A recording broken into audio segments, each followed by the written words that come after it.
We had to provide proof that our daughter had been born. At the time, we had no finances to pay for her birth certificate. I know it's only £11, but we were lucky if we could scrape together £1. We were reliant on food banks to have food in our cupboards. Universal Credit wouldn't accept me bringing my daughter in as proof enough that my daughter existed.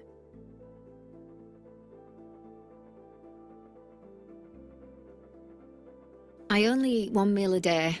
I'll probably have a bit of toast when I get home from work, but I tend to just eat at night time because I can't afford to buy things for me to eat during the day. Food banks only give you 3 days of supply, and in the area I'm in, they're only open on Mondays and Tuesdays. So by Friday, I'm out of food.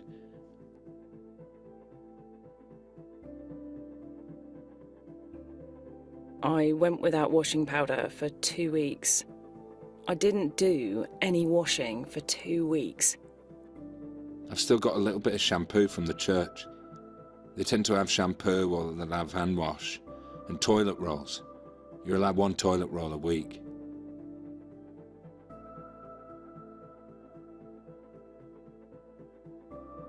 I mean, my gas and electric.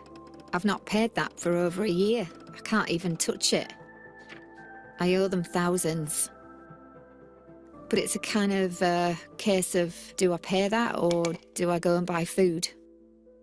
We was in debt a lot because we couldn't afford to pay the bills. Council tax, fuel, water. We had to get payday loans out to try and survive, and it all escalated too much, basically.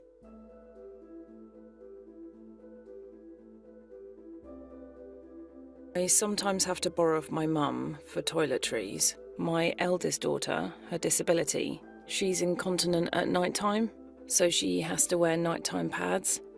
They're not covered on the NHS. I have to purchase them myself. They're £8 for 12 pads. My son has to go to the hospital to be reviewed for his medication. We have to get a train. He goes free. Then, obviously, it's like a day out. I have to buy him lunch because I have to take him out of school early. He has to go every few weeks. It's like £3 something there and then back. I know it's not a lot, but it is when you only get £50 a week.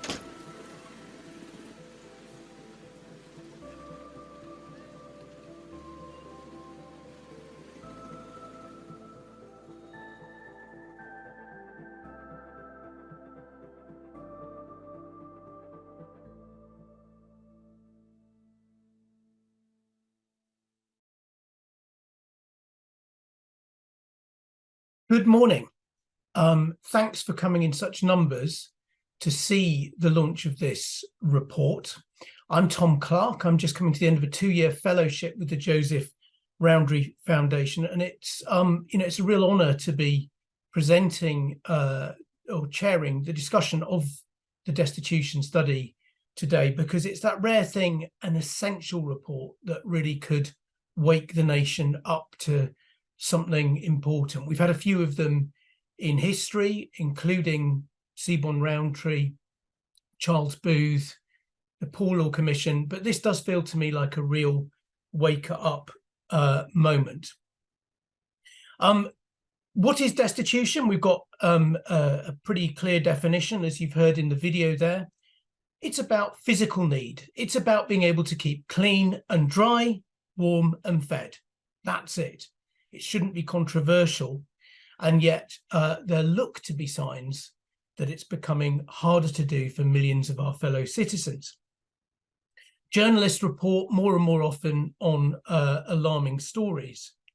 Researchers, including us at the Joseph Rowntree Foundation, find that the number of people on very low incomes over the last couple of decades, not just the ordinary poverty line, but a very deep poverty line, has tended to increase. And all of us, I think, as citizens, increasingly notice things, street tents being an obvious example, that suggest something's rotten in the state of our society. And yet with all these signs, it's very, very hard to put numbers on how many people are destitute. What are the hard facts? The reason it's hard is because we can do surveys, but if someone's living on the street, they might not have the time or the connection to complete a survey. So what's really special about the analysis that we're going to look at today is that it does use surveys, but it also takes the time to talk to people. And it also takes the time to go into the crisis centres, the soup kitchens, the homeless services, and all the rest of it, where people turn to when they're desperate, and count the number of people in there. So it's much more than an ordinary survey. It really does get to the parts that other studies can't. So it's a unique thing. It's a special thing. Before I hand over to Professor Susan Fitzpatrick, who's going to tell you what the actual results are, I just need to say this is being recorded. And obviously it's upsetting material. It's there if you want to look at it later as well. And I just should tell you about the format of this morning. We've got 25 minutes or so to hear the results of the analysis. We've then got 3 different experts who I'll introduce as it's their time to talk for a few minutes about what we can do to fix the problems that we're identifying. And there's also going to be ample time for those of you in the audience, of whom there's many, many hundreds, so we're delighted with that, to put questions to our experts. And we've got some silent people who will be able to answer more technical questions, and then the big picture kind of policy questions we'll chew over in the discussion. And I'll be directing those to the experts on your behalf. To put those questions in when the time comes, I'll say this again, you can put them in the Q&A function. Don't try and use the chat, because I don't think that one will work. So the box marked Q&A.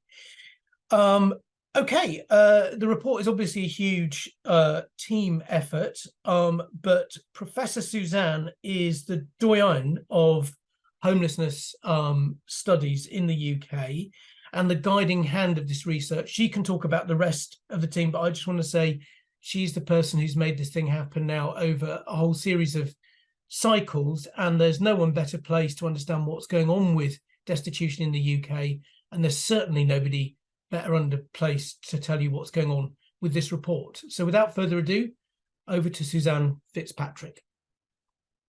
Thanks very much indeed, Tom. And as you say, it's a huge team effort, this study. I mean, a much bigger team effort than any other study we're involved in with. So there's not only a large team within Heriot-Watt University, including my colleagues Glenn Bramley and Janice Blenkinsop, who are here today and part of the silent panel, but also a larger team within the university. But we also work with colleagues in Kantar Public to actually deliver the field work. And then there's a huge number of partners in the crisis services and local coordinators all across the country that enable us to do the work. So it is a really pretty gigantic team effort. I want to start by saying a little bit about the research aims. So moving on to the next slide. As Tom's already alluded to, this is we've been running this study now since 2015. This is the 4th iteration of the study. And what that's enabled us to do is to start to do more trends analysis, as we've got these kind of repeated destitution surveys.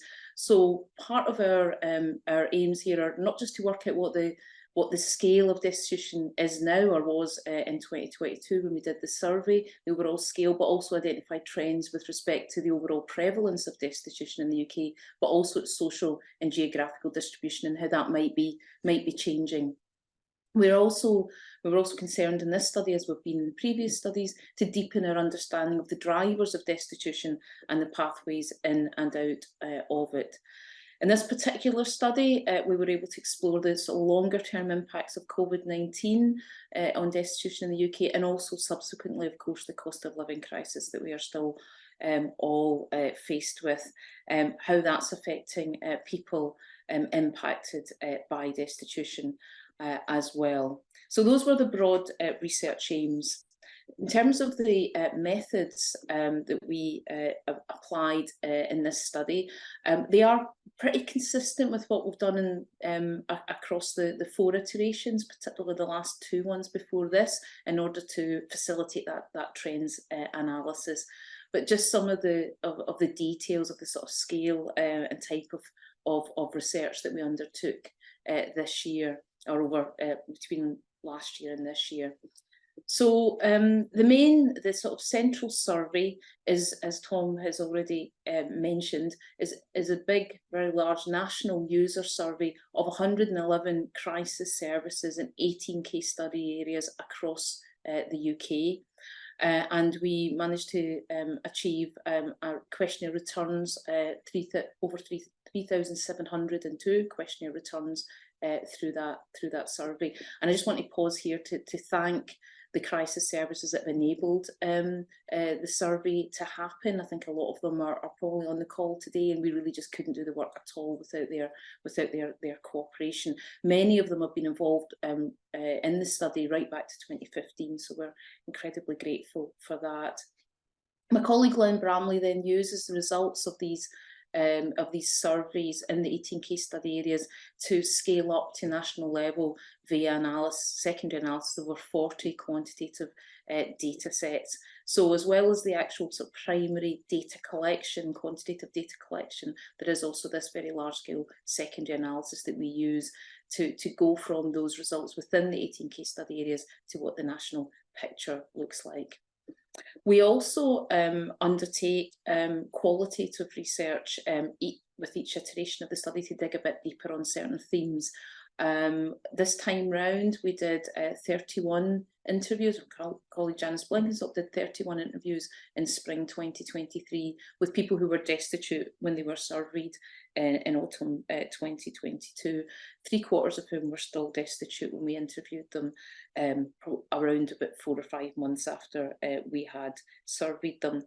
I should say that there's, as well as the main report, there is also a technical report published by Heriot-Watt University that gives a lot more detail on the technical aspects of the work, particularly the more statistical aspects of the work, and that's available on our website.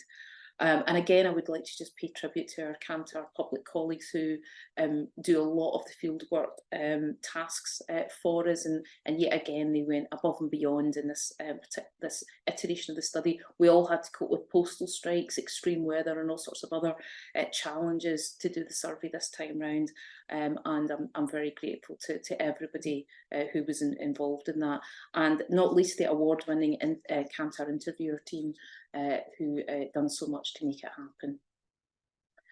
Moving on to the definition of destitution, Tom's already given a brief summary of this, but just to remind people how we define destitution, because that's obviously so central to how we measure it.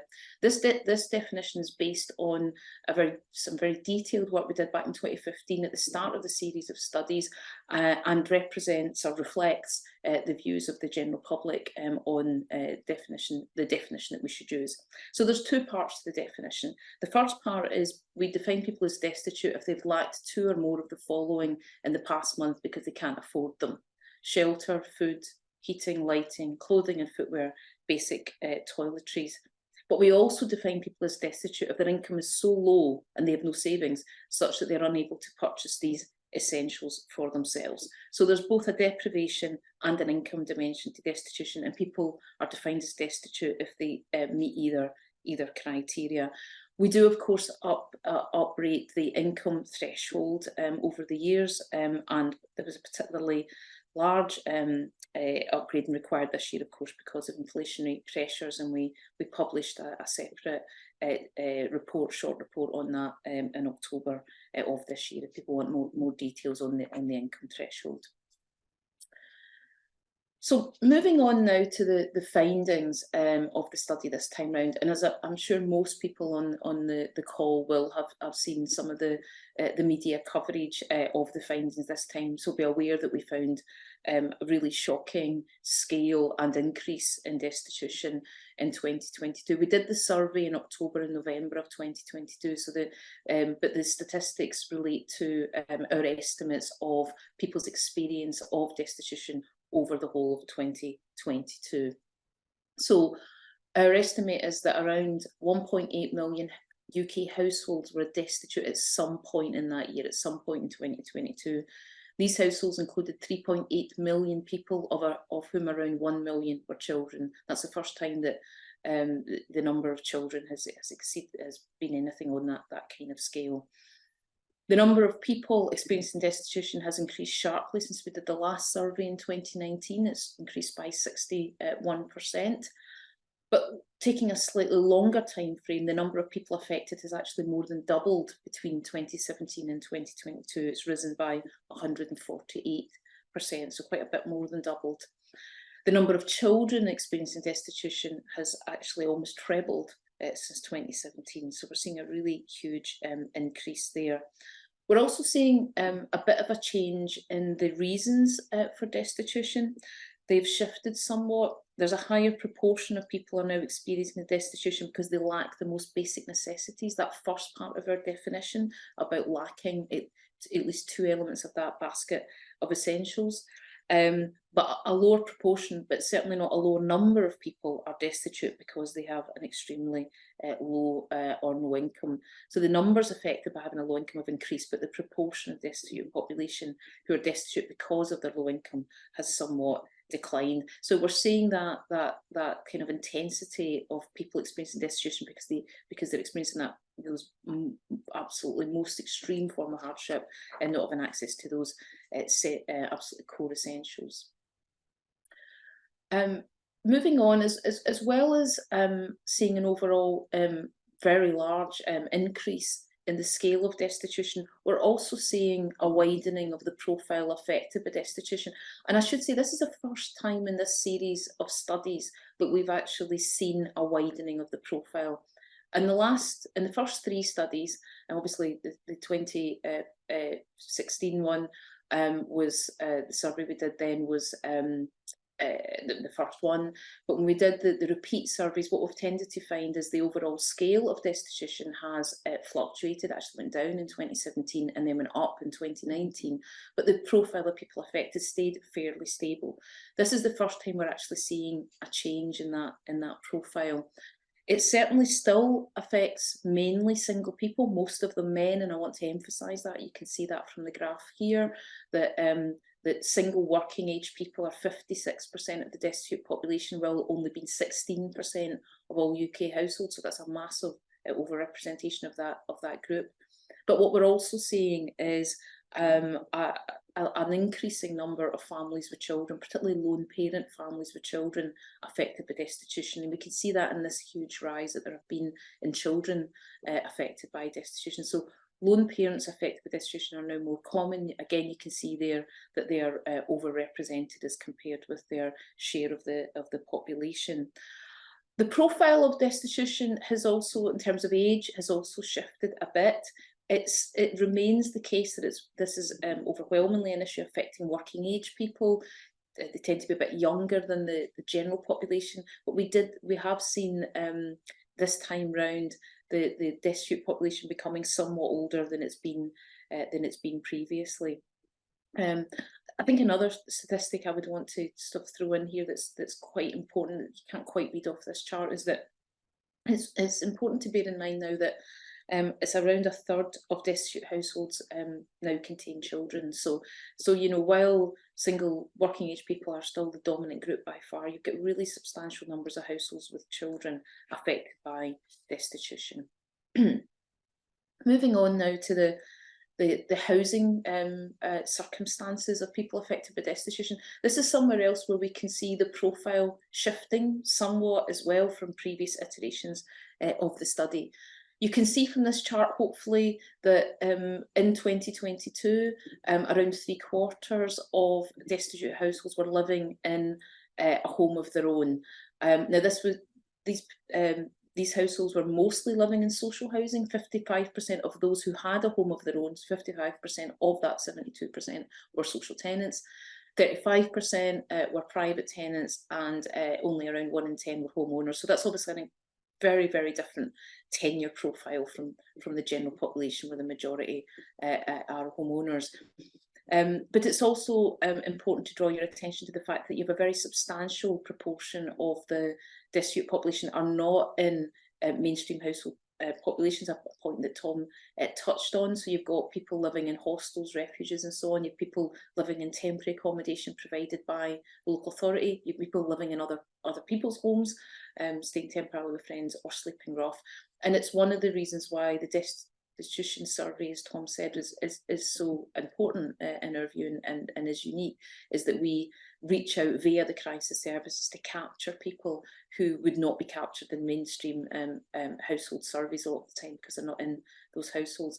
But 3/4 are in their own home, and that proportion has increased pretty substantially since 2019, from 56% to 72%, as a wider swathe of social tenants and private tenants are affected by destitution. And the unaffordable, insecure, overcrowded, otherwise inappropriate nature of rented housing was a major theme in our qualitative research. So just because people are housed doesn't mean to say that their housing is of an acceptable level. So there's quite a lot in the report on that. Moving on to one of the other key findings, and really a standout finding for us this year, is the very strong link, extremely strong link, between destitution and disability. Almost 2/3 of people, of destitute respondents, reported that they had a chronic health problem or disability that limited their day-to-day activities, and that was up from 54% in 2019. Men were more likely, male respondents were more likely than female respondents to report a disability. And you can also see from this chart that there was quite a strong variation across the key analytical groups that we use, or analytical subgroups we use in this study. And those 3 subgroups are, first of all, people with complex support needs, and they constitute about 14% of destitute households.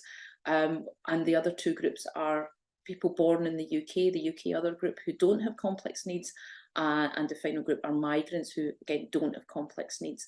And you can see from this chart that actually it's the UK other group who have the highest rate of disability, followed very closely by the complex needs group, and migrants are much less likely to claim to report those a disability. But claiming disability benefits was the sort of how difficult and arduous that process was a really key theme in our qualitative work. And crucially, resolving those disability claims was an absolutely key factor in pulling people out of destitution as well. So that's something we come back to in our recommendations as well. Moving on to another key finding of the study, which is that the survey in 2022 was the first time that we asked an ethnicity question. And a really important finding, shocking finding, is that Black people are at very highly disproportionate risk of destitution. You can see from this chart that they are destitute at a rate that's 3 times their share of the population in England and Wales. And another point that's important to make is that while people born in the UK constitute around 3/4 of the destitute population, a proportion that stayed steady all the way through the iterations of this study, migrants are at disproportionate risk. And there is a strong link between ethnicity and migration status. In other words, the great majority of white people and those of mixed ethnicity who are destitute were born in the UK, whereas the great majority of Asian, Black and other ethnic groups who are destitute were born outside of the UK. So you've got this very strong interaction between ethnicity and migration, and additional risk attached to being a migrant in terms of your exposure to destitution. Moving on to the next slide. In terms of sources of financial support, this is obviously a very critical question that we ask people in the destitution survey, and as has been the case in every other iteration of the study, by far the most prevalent source of income is the benefit system. Some 3/4 of people that we surveyed reported receiving social security benefits, and the fact that 3/4 were receiving benefits but yet remain destitute is indicative of the inadequate level of those benefits. The main increase that we saw between 2019 and 2022 was parents, and that's something that I'll come back to in a moment. But also local welfare funds. There was some modest increase in people's access to local welfare funds, from 10% to 17% of respondents reporting that they had access to this within the month before we had interviewed them. Of course, these funds were expanded during COVID and the cost of living crisis. Migrants are notably worse off than other groups, in that only around half were receiving income from benefits, and 26% were not receiving income from any source at all within the last month. So that's something you can't see in this slide, but it's an important point to emphasise that for that group things were even worse than they were for the rest of the destitute population. Moving on to sources of in-kind support, and another really standout finding from the study this year is a dramatic rise in the reliance on food banks, which of course has been growing for over the last decade or so, but we've seen this huge jump in our survey, which very much matches up with data coming out of the Trussell Trust and other sources. So we've got this jump from 22 to 35% of destitute respondents reported receiving assistance from this source over the last month. And I'll come back to the point on food banks in a moment, but again, parents were the next most important source of funding. And as I'll go on to say, by parents, what we mean largely from the qualitative research, it seems to be mothers. A lot of the pressure is on mothers to assist their adult children who are struggling. Again, you can't see it on this slide, but migrants were struggling much more than other destitute households, were more likely to say they were not receiving support from any of these sources. Moving on to the geography of destitution, and you can see in the map there the sort of darker coloured green are the higher rates of destitution. The highest rates are in London and also in the cities in the former industrial areas of the North Midlands of England, Wales and Scotland. But there's been London has replaced the North East now as having the highest rate in the country, where Scotland's relative position has actually improved. Doesn't mean to say that destitution has gone down in Scotland. It has increased, but just not to the same extent as it has elsewhere. As with all of the studies, we found that the lowest rates were in the southern English regions. Moving on to just a couple of slides here before I close on the more qualitative aspects of the findings, some of which have been really, I think, effectively highlighted by the animation that we saw at the beginning. I mentioned that we'd done 31 interviews in spring of this year, and 3/4 of those people were still destitute at the point that we interviewed them. So a lot of, there's rich qualitative data emerging from that part of the study, but I just want to pull out a couple of themes for today. One is a theme that was highlighted in the animation as well. It's the crushing impact of debt on people. I mean, I can't really emphasise this enough. This is what tended to push people from living in poverty to being in absolute destitution. And problematic debt and being behind with bills was reported by over half of those we surveyed and most of those we interviewed. Public sector and utilities debts continue to dominate, and associated with deductions from benefits for these priority creditors. But for the first time in this series of studies, we did see serious issues emerging with consumer debt as well, as you can see from that first quotation about credit cards, catalogues and so on. This tended to be reported by people who had been in work relatively recently and had taken on that consumer debt while they were in a better financial position. The second quote there was one that was used partly in the animation, so I won't go through it again, but I will just draw your attention to the latter part of the quote, the importance of that advice that this interviewee received from Citizens Advice, and we found this across the qualitative work, the really important role that free and impartial debt advice played in enabling people to at least stabilise their position and in some cases actually move out of destitution. But access to these services was becoming more problematic. They were under extreme pressure. Moving on to the next slide. And the other theme, which I think has already been highlighted by the material I've already covered, but I want to just really reinforce it because it's so important, is as the state withdraws, which is what it looks like from this current study, mothers and food banks take the strain. So we talk about family and community assistance. To be blunter about it, parents and families almost from the qualitative work almost always means mothers, and the community assistance is overwhelmingly from food banks. The relative absence of the state as a source of support to destitute people was very striking in this study. Apart from access to mainstream benefits, often inadequate, as we've said, and some limited reports of local authority interventions to avert homelessness, there was very little comment about state services helping people who were destitute.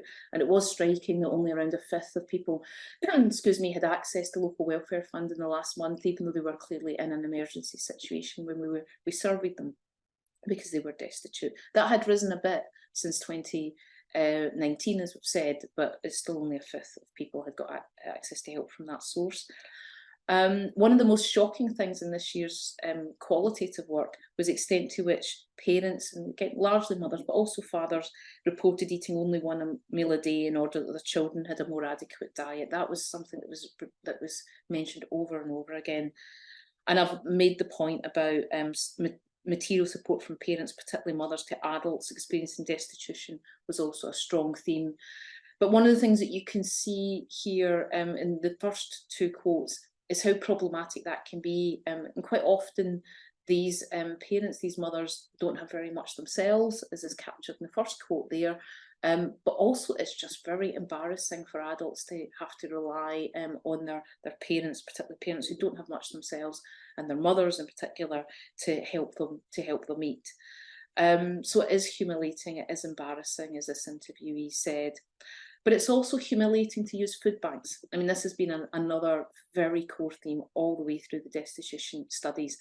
People that use food banks are very clear about how grateful they are to the staff in food banks and how kind and humane they find people working or volunteering in the food banks. So I really want to emphasise that. It's not, in general at least, about how people are treated in food banks. It's just the very notion of having to throw yourself onto the mercy of strangers in order to meet your most basic physical needs.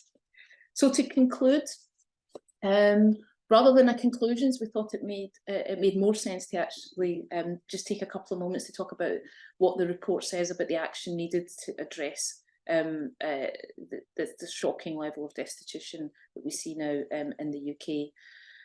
First and most importantly, Universal Credit has to provide a protected minimum amount of support to enable people to purchase essentials for themselves. And I know Katie from JRF will be saying a bit more about that in a moment.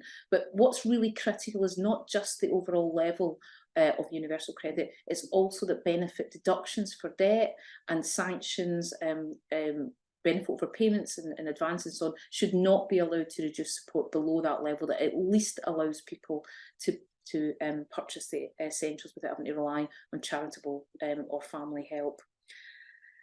We should ensure that people can access the disability benefits that they're entitled to. That was such a crucial thing in enabling people to move out of destitution, particularly given the very large proportion of people experiencing destitution who have a disability, particularly those who are UK born.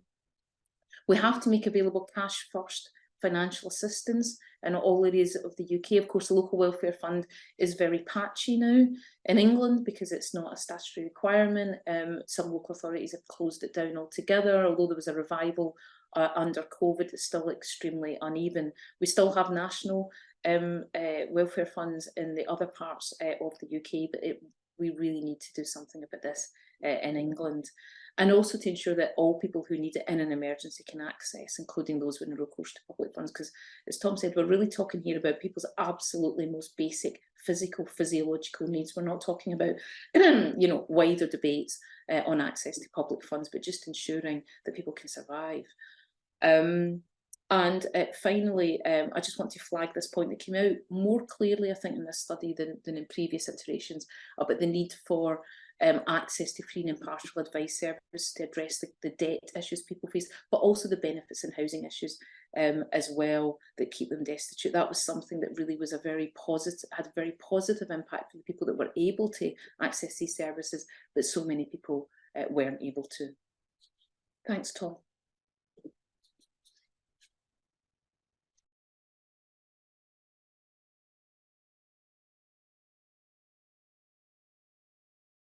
Thank you very much. Sorry, just a problem there with the unmuting.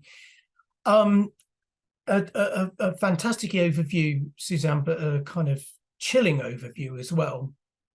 Doubling since 2017, just to recap, in the number of people, more than doubling, and tripling when it comes to children. We've got lots of questions about coming in, you know, about the different groups and so on, but like just take that headline away. A few short years where you'd think you'd be going back forward in terms of these absolute needs. We're going backwards, and we're going backwards very, very fast. We'll be hearing more from Suzanne in answering the questions along with the rest of the team a bit later. But first, let's turn now to Katie Schmucker, who is from the Joseph Rowntree Foundation, Principal Policy Advisor, and has really been in the lead on JRF's quantitative and policy work on very deep poverty and destitution. So, Katie, some reflections on what you've learned out of this report as opposed to what you've done already, and then also, just as importantly, because we don't want this to be a council of despair, what JRF think needs to be done. Thanks very much, Tom. And I think it's worth starting just by saying that, you know, hardship on this scale, the scale that Suzanne has just described and Tom has just reiterated, is shameful for a country like ours. We are one of the wealthiest countries on the planet. And so the fact that there are so many people unable to meet their most basic physical needs to be warm, dry, clean and fed shames us. And I think it's really important as well to note that this isn't actually, it's not what people want to see. We've recently done some work talking to swing voters in some of the key seats in the election that we know is coming up in the next year or so. And we were asking them about their views on hardship, and they're deeply concerned about it. In fact, quite a lot of people are pretty angry about it. And the people we were speaking to were not experiencing very severe hardship themselves, but within a couple of connections, almost all of them could talk about someone they knew, a neighbour, a colleague, a friend, a family member who was. And they very strongly thought it did not belong in a country like ours. And they also thought that it was not being taken seriously enough by our politicians, was not being spoken about with the compassion and sense of urgency that it deserves. And so hopefully this report, this piece of work, helps to really demonstrate that hardship is now on a scale that our politicians can no longer ignore. We know that, as I said, there's going to be an election in the next year or so. And the question that we have been asking this week as we've started talking about this work is, where's the plan? What are our major political parties, all of our major political parties, proposing that we do in order to tackle these severe levels of hardship that do not belong in a country like ours? And as Tom said, it's very easy to get sort of caught up in a bit of a council of despair about this, because it is awful. But there is a lot that can be done. And at JRF, we've published a series of policy briefings in support of this Destitution in the UK report, which sets out some of the many things that could be done to improve the situation, to take steps towards ending destitution in our country. I'm not going to go through all of them because there's loads, but just to give you a sort of sense of the kind of range of activity. Firstly, we think it requires an income safety net that at the very least enables you to afford life's essentials. It requires everyone to have a place that they can call home. It requires what we've called a social safety net, which is the kind of community and local support that you can turn to in times of need. Fourthly, it requires protection for everybody in our communities, no matter where you've come from. And finally, it requires us to strengthen the foundations of security so that people can build their lives. And as I've said, like sitting beneath that, there is loads of different policy recommendations and ideas drawing on the work of lots of different organisations that we work with. I'm not going to go through them all, but just to give you an idea of some of the key things under each of those headings, I'll just run through them one by one. So in terms of strengthening the foundations, this is about the things that bring us all security, a good job, a home that we can afford, access to justice when things go wrong. And there is so much that we could do around redesigning jobs, strengthening employment rights, enforcing employment rights, building more social housing, shifting our existing tenure mix towards more affordable and secure forms of tenure, strengthening the rights of renters. All of those things would build the foundations of security across the UK as a whole, but they would also have an impact for people who are experiencing destitution. And turning to the issue, second issue of protection for everybody in our communities, this is something that both Mohammed and Bridget, I think, are going to touch on in what they talk about, so I won't dwell here. But suffice to say, if you have restricted eligibility for help in hard times, if you have no recourse to public funds, no amount of improvement in our social security system will help you. If you don't have the right to work, no amount of improvement in the quality of jobs will help you. Destitution should never be used as a policy tool, but sadly, we are a very, very long way away from that in our immigration and asylum systems at the moment. So there is a lot of reform that's needed there. Thirdly, turning to this idea of a social safety net, of having someone and somewhere to turn to when you hit hard times, things that you can turn to in your local area. This is about partly about the everyday relationships that help people to build connection and purpose in their communities. But it's also about the access to advice and practical help that people need to move on with their lives, and also being able to turn to that crucial cash first crisis and emergency support when you do need it. All of those things are absolutely crucial to tackling destitution.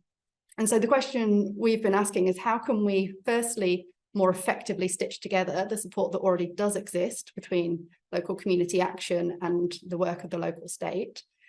But crucially, and as Suzanne was emphasising in what she said, how can we bolster that? How can we make that stronger?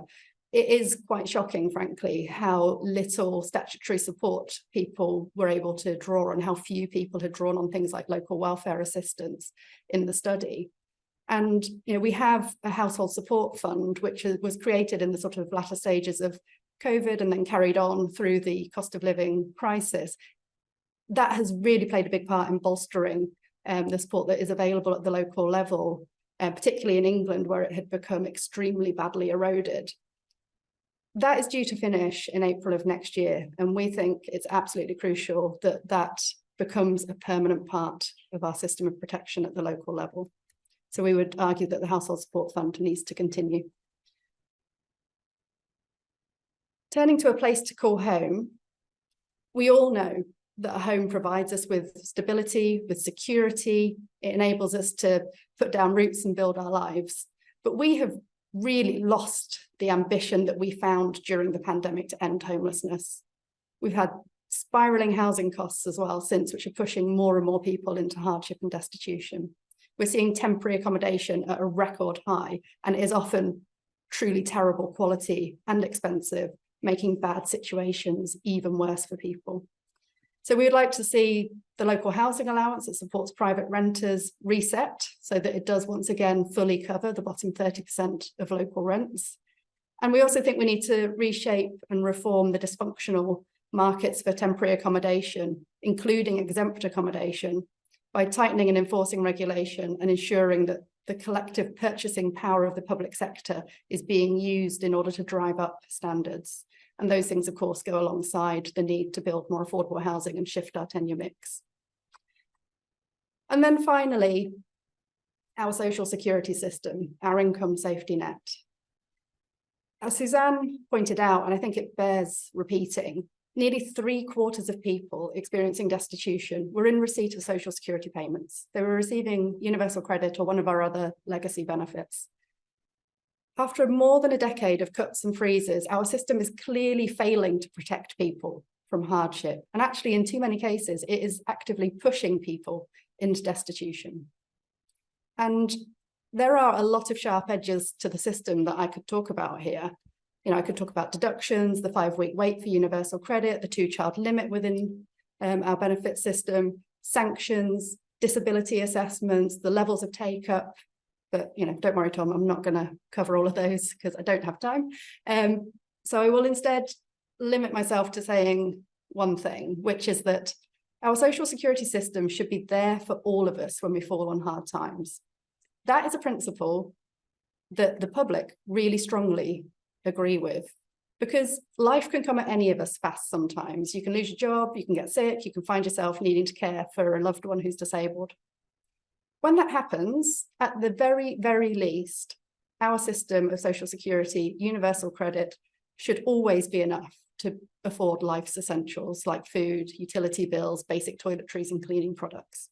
And that's why we, along with the Trussell Trust and over 100 other organisations, have been calling for an essentials guarantee to be built into universal credit, a protected minimum that does cover life's essentials. And I'll just finish my final point by saying this. We are not helpless to act here. There are, as I've just run through, loads of things that we could do. And actually there's loads more besides that I haven't even touched on. This is about choice. And as we head into this election year, I think it's really crucial that we are all pressing the point that these levels of severe hardship are not acceptable in a country like ours. We need a moral mission to drive down hardship. But missions need leaders. And that's why we're asking our political leaders what it is that they're going to do about this. Thank you, Katie. Lots and lots of food for thought there. I won't dwell on it long because we're going to come to other speakers, but I'd just like to reinforce something you were saying there about this idea of an essentials guarantee.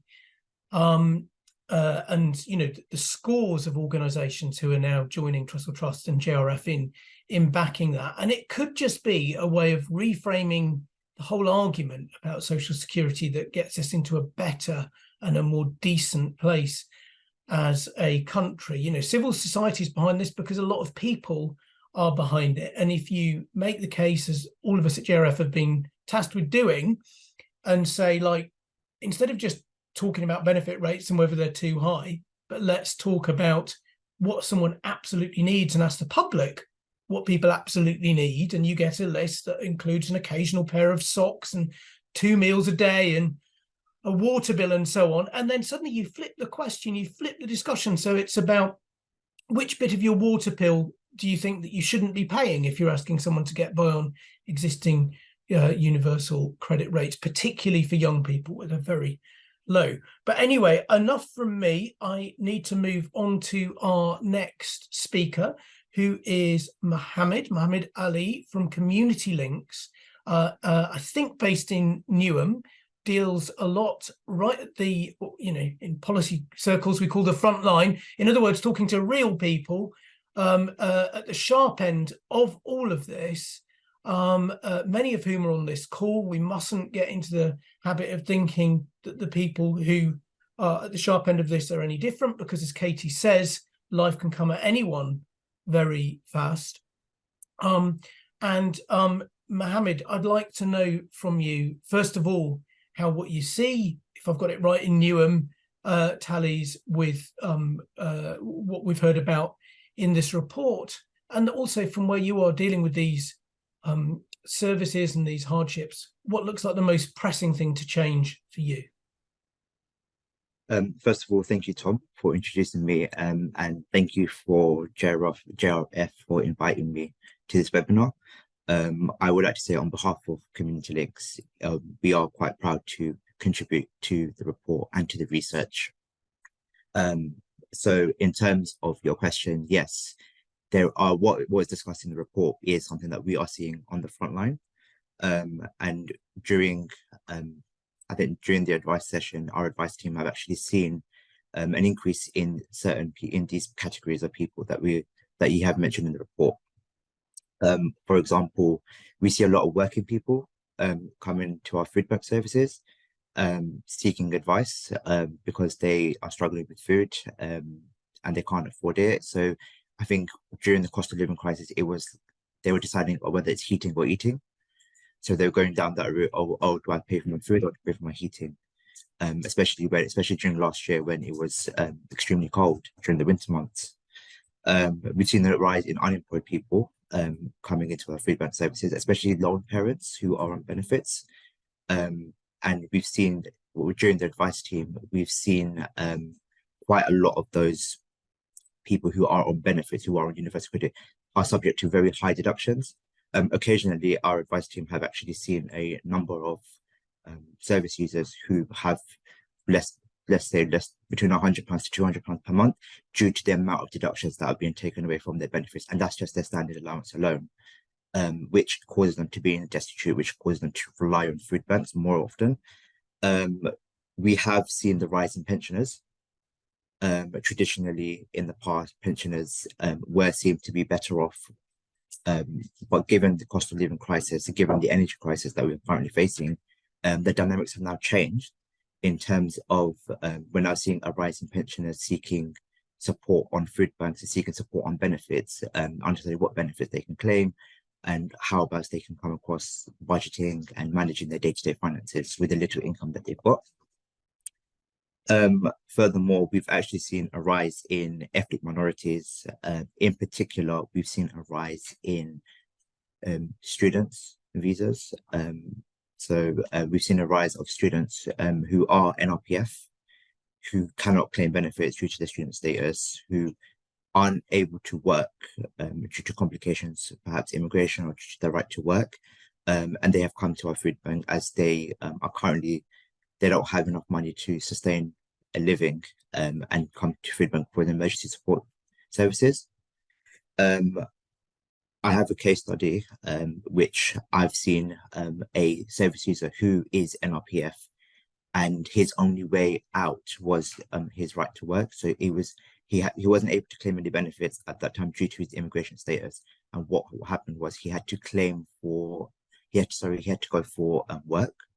So that was his only way out. But the only pressing matter was he had debts, and because of his NRPF status and because of the economic climate that we are in now and the job market that we are in, he wasn't able to find sufficient work to support him. So he had to rely on credit card debts just to pay for his rent, his council tax, his food. I think in Community Links, we have seen a large number of clients coming from all different backgrounds. And as we are a face-to-face service, we are open every day from 9 till 5, Monday to Friday. And we give that support to clients, to the local community, as well as our emergency support provision, which has been open since 2018 and which has gone throughout COVID as well. What I've identified in particular was that there is a real need for advice services to be open again, going along with what the report says about providing impartial support.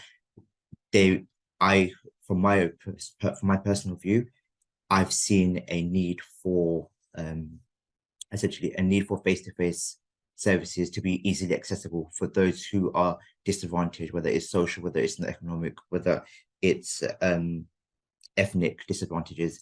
We've seen the need for services, advice services to be easily accessible, as those people who are disadvantaged are currently facing destitution. Thank you, Tom. Thank you very much indeed, Mohammed. And of course, it makes sense that what you're seeing tallies very much with this report, which is largely based on what's going on in services like yours in terms of the groups that are facing the hardship and the extent and intensity of the hardship. I'm going to pick up on 4 little letters that you use there now as we seg into our next guest, which is Bridget Young from NACOM. And those letters are NRPF, no recourse to public funds. A nice little bit of bureaucratese, which applies to an increasing group of people, many asylum seekers, but not just them, also people who've fallen between the gaps or filled in the paperwork wrongly after Brexit. And, you know, when we pulled together some reportage on acute hardship in the UK in a book we published earlier in the year called Broke, you know, the most shocking case studies really were people who were so-called NRPF, or no recourse to public funds. Sounds bureaucratic, but actually what it means, as we found, is people sleeping in tents. Bridget, you're the expert. Over to you to tell us about this angle. Thank you very much for inviting me to speak today. Before I kind of properly introduce myself, yes, NRPF, bane of my life, but also I think one of the things that's really problematic about it is the phrase. It really makes a lot of statutory services, external organizations think that there's absolutely no way that they can help someone. We've started to use the term restricted eligibility because that highlights the fact that there often is support available. It's hard to get, but there are options. So to stop that sort of blanket, absolutely, you know, NRPF, there's nothing for you, turned away at the door. So I just wanted to answer your question straight away on that. But yes, thank you very much for inviting me to be here. So NACOM is a network of 135 organizations across the UK who support people with facing homelessness and destitution in the asylum and immigration system with housing and support. As a small central team, we support the network by sharing good practice and advice on setting up housing and support services, by providing opportunities for networking and partnership working in solidarity, and by delivering research, policy advocacy and comms, including our lived experience community research program. NACOM members provide housing and support to over 3,000 people per year who have essentially fallen or been pushed outside of the safety net. We track this through an annual survey, which we'll be launching the results of at an online event next month, but we know that this is just the tip of the iceberg. So with that in mind, from sort of someone working for a small but mighty charity in the area of homelessness and destitution, I also, like Mohammed, wanted to say a big thank you to JRF, the team at Heriot-Watt, and all the organizations and participants involved in this really excellent research. What struck me overall on the report from a NACOM perspective is, you know, to reiterate everyone's, but particularly I think Katie said it really well, like it's horrendous and unacceptable that this is happening in the UK. The numbers and the human stories in this report are powerful and damning. And clearly destitution and the growth of destitution in the UK is a systemic issue that's affecting huge parts of the population. This is not just something that people can, you know, pick themselves up by their bootstraps and drag themselves out of. It's not driven by a group, and it seems that more people and areas are at risk. I found it helpful that it situates migrant destitution within this context, because so often migrants are blamed or othered, but also that the report identifies the disproportionate rate of destitution amongst Black respondents and migrant respondents, which I also think shows the devastating and material effects of structural racism and the hostile environment on communities and individual lives. To talk a bit about how the findings in the report are currently very relevant to NACOM, the report talks about how the research was conducted in the context of further intensification of the hostile or compliant environment for vulnerable migrants. And a key example of this is the recently passed Illegal Migration Act. Government claims that the Act seeks to deter illegal entry to the UK, but hundreds of organizations working in the fields of asylum, migration, and homelessness, including NACOM, have argued it will not deter new arrivals, it fails to establish safe routes, it will exclude tens of thousands of people from accessing the asylum system, and will lead to an increase in homelessness and destitution for people with no status and no route to regularizing their status because of the Act. Along with the trauma and indignity that this will cause people, it cannot be dealt with by voluntary sector organizations like those in the NACOM network and like those who participated in the research and local authorities who are already operating at capacity. And I think this came out strongly in the research, services operating at capacity, and it's something we're hearing every day from NACOM members. It means that they're having to make difficult choices about who they feel they can and cannot support, as well as being under intense pressure just to be able to continue to deliver any of their services. Though sometimes the government justification is about stopping the boats, the blanket hostile approach to migrant populations are placing an increasing cross-section of migrants, including children, at risk of destitution without tackling structural barriers or drivers that there are. And one of these drivers that's having a huge impact at the moment, which I'm sure many of you will know about, is Home Office changes to the way that people are given notice to leave asylum accommodation once they've been given their status determination. This has led some people to be given as little as 7 days notice, and we're seeing huge increases in homelessness, including rough sleeping, particularly amongst newly granted refugees. 7 days is not long enough to find housing, to find a job, to access benefits, which take 5 weeks to kick in a country that is new and possibly not using your first language. And probably, which, some of the findings that really struck me, probably without your mum or other family for you to rely on. This is a system that is pushing people into homelessness and destitution and not giving them opportunities to thrive and contribute.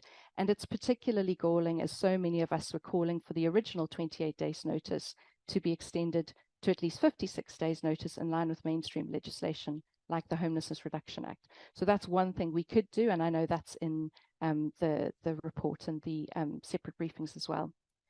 Just some final comments from me on the conclusions and action sections of the report. We fully support the recommendation that government should cease making people destitute by design as a public policy tool in the immigration field. This can be seen in the DNA of the Illegal Migration Act, in practice such as the Home Office evictions that I just mentioned, the right to rent legislation, and in the low levels of support that people in the asylum system receive. It's cruel and it does not work. And from our perspective, if we scrap that destitution by design approach, so much other practical, impactful work and changes become possible.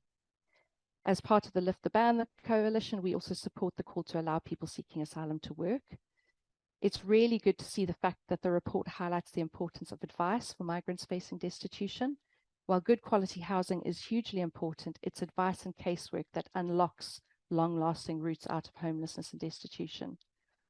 And while a bit depressing, it is good to recognize the compounding impacts of living in poor quality and expensive and insecure housing, and in the context of not enough truly affordable housing.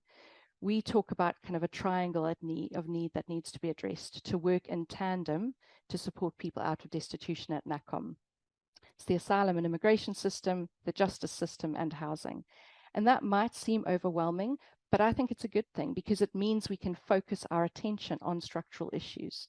And just like the lack of action or wrong action is driving destitution in the wrong way, the right action, I believe, will have a positive and wide-ranging ripple effect in the other way. So to finish off, I think the messaging of JRF demanding that politicians tell us their plan to end destitution is a really strong one. It can't always be up to individuals, to voluntary and statutory services to deal with a systemic issue on this scale. At NACOM, we fully agree that there should be a basic safety net for everyone who needs it, dealing with some of that NRPF problems that you mentioned, Tom. And this is for moral reasons, for practical reasons, for financial reasons, and because it's the country we want to be. I am confident that most of us do not want to see anyone dealing with what so many of the amazing respondents to the research are dealing with on a day-to-day basis. And from the perspective of a charity working in the asylum and immigration sector, if we accept that destitution is acceptable or acceptable to some groups in our community, we risk seeing it across more groups in our community. And I think that's part of the story that this excellent but devastating research is telling us. Thank you. Bridget, thank you very much indeed. We've got a very well-informed, both by experience and by study,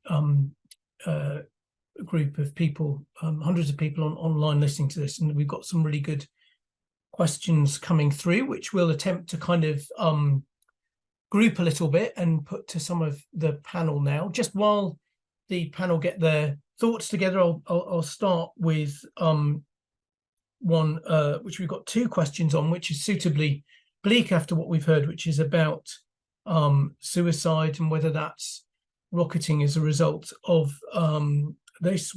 There's a question from Shirley Widdock, but also Sonia Zorov, who says, I'm one of your statistics as a single mother with a disabled child, and I'm keen to know, I'm worried about suicide in terms of whether it's linked to these problems. I'll let any of the panel say anything on that. I mean, what I would say is that the statistics, I think, probably don't let us break that down tremendously well. In terms of the reporting that I've seen out of people in desperate straits, it's not quite the close connection you might expect, and the nationwide trend hasn't spiked in line with destitution. What you see, I mean, obviously where people have more complex needs, it becomes much more of a sort of issue with death of despair. But when it comes to the breadth of these cases, what you see much more is this incredibly strong will to survive and to protect children, however bad things get. So I'd say that's the more general thematic thing I've seen in the reportage that we've done in, the bits of Glasgow where people are dying earliest, and people with the worst disabilities who are getting the least support. So now, having said that, any of the panel can jump in on that as well if they know something more authoritative than that suggestion. I'm going to start, I think, with Suzanne, and because we've been getting quite a lot of things, Suzanne, about the age range of people who are affected by destitution. You said something about that in your presentation. You said it has shifted a bit. There is a bit of a move up the age range, and but it's still principally of the young. But some of the specific questions we got are, when there's a very, very high rate of destitution now amongst people who are under 25 and with complex needs, so young and with complex needs, what might be effective for them? And also a number of questions, just sort of the nagging sense that this is creeping up the age scale from a number of different people, both pensioners and non-pensioners. So could you just say a bit more, please, Suzanne, on the age dimension? Yes, I will, Tom. But before I do, I did want to go back to the point about disability. The participant who mentioned that was her situation. One of the things that was really striking in the qualitative research this time round was not just we saw in the quantitative research, it was a really high proportion of respondents to the survey had a disability, but in the qualitative research, it was a really large proportion. Janice will remind me what it was, of people who had disability within the family. So even if they themselves were not disabled, there was I mean, it's a small sample size, but it was a really striking number of people who had a disabled child or another disabled family member, or somebody who was very ill that they were caring for.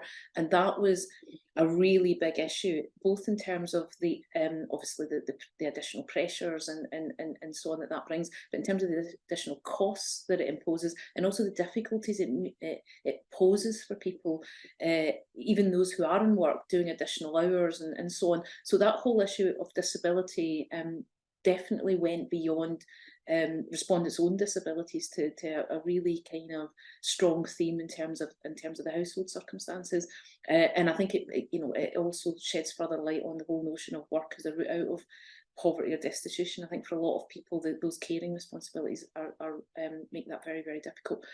On the point about age, I mean, it's part of a pattern, I think, in iteration of the study where we've seen a broadening of the population affected by destitution. I mean, it is still younger than the general age profile, and certainly although we have seen a rise in people over pensionable age who are destitute, it's from a very low base. So it looks like a rise, but it's from a very low base. I mean, destitution is overwhelmingly something that affects working age people.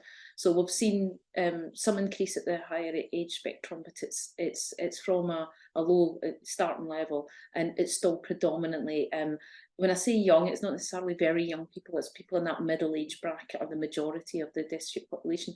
And of course, there's a very strong link with how poorly that group are protected by the benefits system.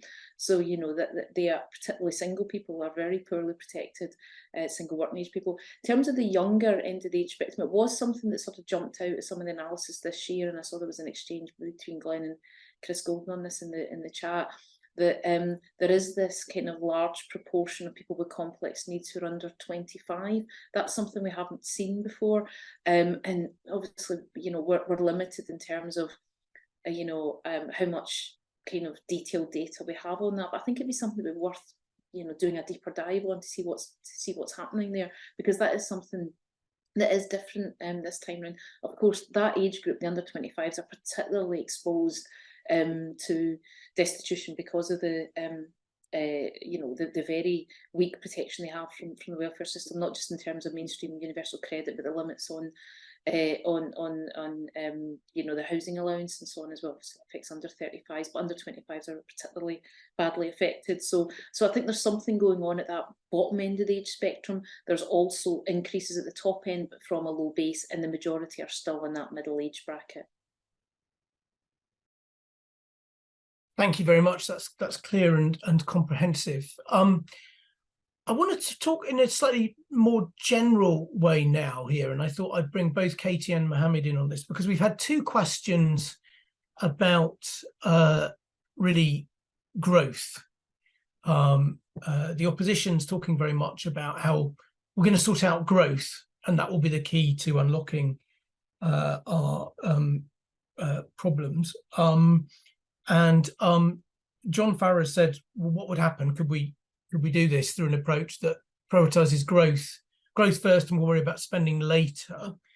And Karen Badenoch has asked us how our priorities might change if we worried less about GDP and more about what I think she called something like human-centric or person-centric measures of welfare and well-being. So first of all, Katie, what do you make of this idea? Like, the economy's broken, we need to fix that, get growth back, and then we'll do the spending bit. How does that sound to you and to JRF? So I think thinking to those sort of foundations of security that I was talking about, clearly there is a relationship between growth and employment can be a route out for some people. Although it's worth noting that 1 in 10 people who experience destitution were actually in work. So there's definitely something really important here about the quality of those jobs. So I think as we think about how we develop our economy, we need to be thinking about doing that in a way that supports good quality work, particularly for people at the lower paid, shorter hours, end of things, and really, I think, thinking very hard about the security of work. Other work that JRF has done has looked at the kind of very strong relationship between insecure forms of employment, so employment that is temporary rather than permanent, or is paid by the hour or by the task rather than paid by salary. And there's a really close, it has a very big impact on people's entry into very deep poverty and exit out of very deep poverty. So, I mean, I'm talking about a slightly different line there with a very deep poverty line, but it's not a sort of huge leap to think that actually this is still relevant when you talk about destitution. But I think what is really important about destitution is that, you know, we are talking here about 9 out of 10 people experiencing destitution were out of work. 2/3 had reported a disability or a health condition that limited their day-to-day activities. Now, that is not at all to say that disabled people cannot work. lots of disabled people do work and lots more would like to. So we need to make sure we've got the right employment support and to kind of help people to do that. And we also need jobs that are sort of person ready. But ultimately, there will always be some people who cannot work. Some people will never be able to work. Some people will not be able to work for a period of time. And I think what's so important here is thinking about what is the fallback for those people. And that's where our social security system becomes so important. It is the system that should be there for us to protect us when we fall on hard times, when we're not able to work, and support us to get back onto our feet. And that system's clearly failing. And I think if you do start thinking about more from a kind of well-being perspective, then issues like that do come to the fore more so than if you're kind of prioritizing GDP. But I think the most important thing I would say is like there is just all of the work that we've done around public attitudes tells us that there is, people are shocked and they are appalled at the levels of hardship, and they do support the idea that the principle that our social security system should at the very least protect people from severe hardship. So I think there is a lot there that we can work with to try and sort of reshape some of the conversation here. Thanks, Katie. So GDP growth might help with paying the bills, but you still need the will to make the decisions, I guess, is what you're saying. And it's worth reflecting that these extraordinary numbers that we've heard today are occurring at a time of historically very high rates of employment. And so, it was easier for people to say a few years ago, a job was a good way out of poverty, out of destitution. But the more day-glow jackets you see from workmen, workwomen at the food bank, as reports are now saying, that the less sustainable that is. Mohammed, I wondered if you could come in. I was thinking about Newham. In East London, there's a lot of poverty. It's also very close to the city, which is, the most productive, the most GDP generating corner of the country. With that in mind, what do you think about this question of whether we can grow the economy and that will sort everything, or whether we need to grow it selectively, or whether we need to change our measures, as Karen Badenoch was saying, entirely? To me personally, I think we should kind of change our measures to kind of implement equality. I think, in my opinion, growing the economy is great in terms of GDP, in terms of the actual annual income for everybody, but there is still some people that will be disadvantaged, that still will be marginalized from the greater society. So I think, in my opinion, of being the frontline advisor, I would say changing the systems to ensure that there is equality across all members of society. Thank you very much, Mohammed. Now, there's a question here which I think is very much for Bridget specifically, about a possible source of destitution for people who are, in the migrant group that's denied, as you've usefully pointed out, not necessarily all services, but often a lot of services, which is the fees charged for citizenship, for visas and so on. And I think people do get into debt quite a lot, specifically because of those, Bridget. And Ruth Lister has asked whether you know about recent changes in the rates of those, and whether those might be a big driver for the group that you keep most of a keener eye on. Yeah, thank you. And thank you, Ruth, for the question. I first wanted to point to one of our member organizations, the excellent organization called Praxis, who are doing a lot of work around this. So really encourage anyone to check out their website and their campaigns. It no doubt will increase. It's already causing that the cost of fees are already causing, debt and hardship for people. So any increase will cause more. So I'm very happy to say that. I think a further reflection is, what is the point? Why are fees being increased? Is the cost of running visa services increasing? I don't think that's the reason.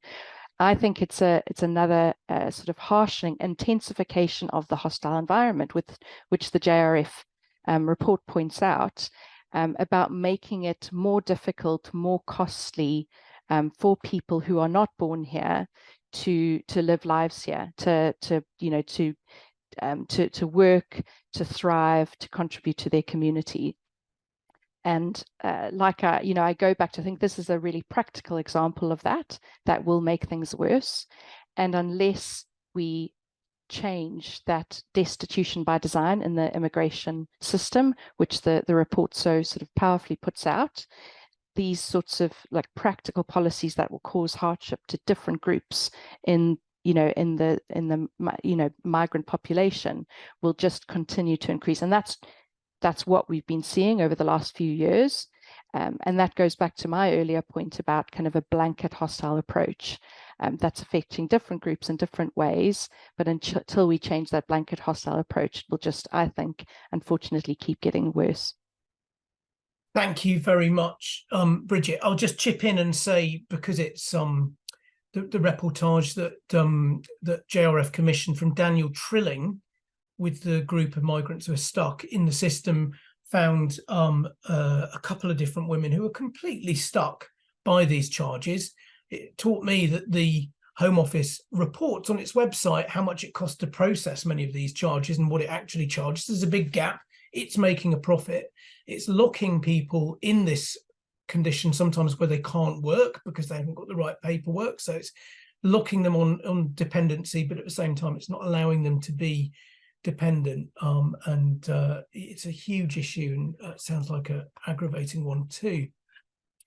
I wonder now, I don't know who, I'm going to see whichever panelist wants to pop up and come forward with this. We've had a number of questions on disability, not surprising when we found these astonishing figures that getting on for 2/3, I think it was 63%, Suzanne will correct me on the number if I'm wrong, of people who are classed as destitute are now having one form of disability or another, which is a pretty damning state of affairs. But Amal Karaki has asked what little tweaks to the benefit system. There are benefits, still some like benefits out there for people who are disabled in a way that there aren't in all countries, but what needs to change in almost the administration or the detail of the design of these benefits that are all being reviewed at the moment to make sure that disabled people can get the help that they need, and on these numbers are obviously not getting enough of. Who wants to go first on that, Katie or Suzanne? I'll maybe chip in and then let Katie come in. I mean, I have to. I'm not an expert on the details of how the disability benefits are administered. But what I will say that came out of our research is that access to those benefits is absolutely pivotal in moving people out of destitution. It was the single. I mean, we found it in the qualitative research this time around, but we've also found it in previous iterations. It is the thing that makes the difference, and people aren't well off after they access the disability benefits. There'll still many cases be in poverty, but that absolute destitution where they can't afford, to eat, stay dry and warm and fed, so that kind of absolutely desperate destitution is kind of behind them if they get access to the disability benefits. At least we've got a number of cases where they've told that story to us in this iteration and previous iterations. So we said that 3/4 of people were still destitute when we interviewed them. Janice will correct me if I'm wrong, but I think the quarter who were no longer destitute, I think 1 or 2 of them, there was issues with other forms of benefits, or I think one person it was to do with work, but for the others it was all access to disability benefits. That's what had made a difference. So what exactly should happen in that system, I'm not in a great position to say, but I do know that fixing it, making it faster and less arduous, and also the mental health kind of impacts of how difficult that system could be, that was something that came through very, very strongly too. So it's one of the reasons we flagged it as a key recommendation of the study this time round, but Katie's probably perhaps in a better position to comment on the details. Katie? Yeah, I mean, just to come in on that, I think that point about we know that there is a very long wait that people have to go through while they apply for disability benefits, particularly personal independence payments. And you know, the research shows that finally getting access to what you're entitled to can be the thing that actually for a lot of people lifts them out of destitution or helps them exit destitution. So there's definitely something really crucial about making sure we have a system that is actually is quick, is accessible, is fair, is accurate, and crucially, I think, treats people with dignity and respect. Because as Suzanne was saying there, the stress that the system causes for people is enormous. And, you know, I think there's a real breakdown in trust at the moment, which is really problematic. So I think as we start to as we rebuild the system, we need to put disabled people in control by co-designing the system with people. So there's some big changes underway at the moment, changes to the work capability assessment. And, you know, we have no love lost for the work capability assessment at JRF, but we are also concerned that the way in which that reform takes place doesn't end up pushing more people into hardship. And there are big challenges, big questions about the employment support that is available to people and the way in which conditionality and sanctions potentially become to be applied, and the people who are going to lose out as a result of changes to the system. So there is a lot there that still needs to be worked through, and we think it's really, really important that disabled people are absolutely at the centre of those conversations. And then finally, I just reiterate what I said before. You know, there are a lot of disabled people with health conditions who can work with the right support and with the right kind of job. And we just have a system of employment support at the moment which is so focused on cajoling people and sort of a very sort of punitive system, when actually motivation, engagement and support, we think, would make for much better outcomes. Thank you very much, Katie. I mean, I'd just say it's hard, I think, for our experts to comment on the detail of the social security design for disabled people at the moment, because the government said it's getting rid of this thing, the work capability assessment, without really being at all clear about what's coming next. So I think anyone who's concerned about poverty, concerned about destitution, keep a hawk-eye eye on that, because it's going to change, and it could change for better or worse. It's an opportunity and a threat. Okay, we're more or less at time. We are going to be playing that wonderful graphic, the animation that summed up Suzanne's report, and Suzanne and team's report, I should say, because so many people joined us during the discussion that it feels right to put it back on for people who didn't see it at the beginning.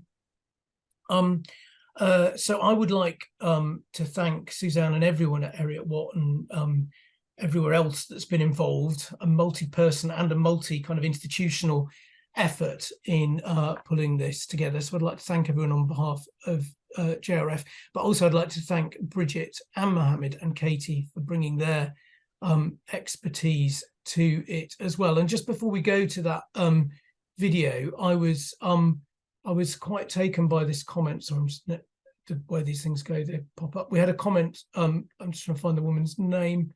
I think she was called Jill, who was saying that her grandmother had been on Charles Booth Street in the famous, one of the houses that was kind of covered by the Charles Booth inquiries back in the day, in the late Victorian day, when the scale of the poverty problem was first being mapped, and that there were family stories about this, and how astonishing it was to hear all these years on, 120, 130 years on, that things are moving backwards rather than forwards, which sounds again like a note of despair. But what I would say is, as we close, do think that after those Charles Booth studies, we did get within 20 or within 30 years to a completely different system, and we got the introduction of this safety net, which is now fraying. There is nothing inevitable about what's going on. The JRF Essential campaign and is a huge part of what needs to be fixed. There's more things that need to be fixed as well, but things have got better in the past, and they can and will get better in the future if we all work for it. So I'd like to leave you on that note of hopefulness, and I'm going to hand over to my colleagues, who I hope will put up the video. And just to reiterate that we hope this discussion will go far and wide, and that this will be there recorded. So either if you want to check something back from the seminar or you want to send it to someone else, I think it's not just yet, but a little bit later, this will be available online via the JRF website. Thanks to all of you for tuning in, and enjoy the rest of your day.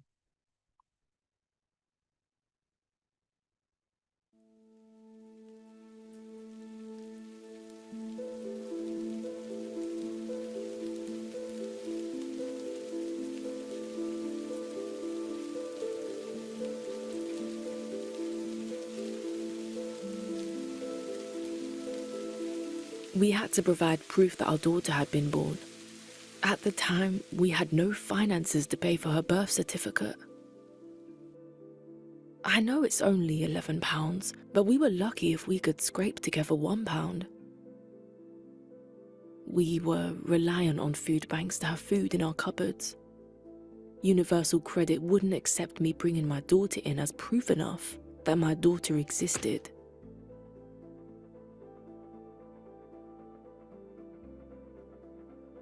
I only eat one meal a day. I'll probably have a bit of toast when I get home from work, but I tend to just eat at night time because I can't afford to buy things for me to eat during the day. Food banks only give you 3 days of supply, and in the area I'm in, they're only open on Mondays and Tuesdays. So by Friday, I'm out of food.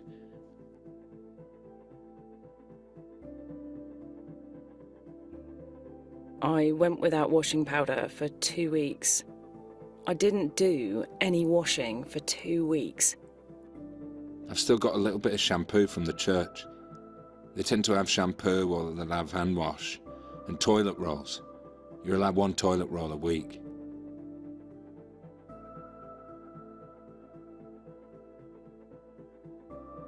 I mean, my gas and electric. I've not paid that for over a year. I can't even touch it. I owe them thousands. But it's a kind of case of, do I pay that or do I go and buy food? We was in debt a lot because we couldn't afford to pay the bills. Council tax, fuel, water. We had to get payday loans out to try and survive, and it all escalated too much, basically.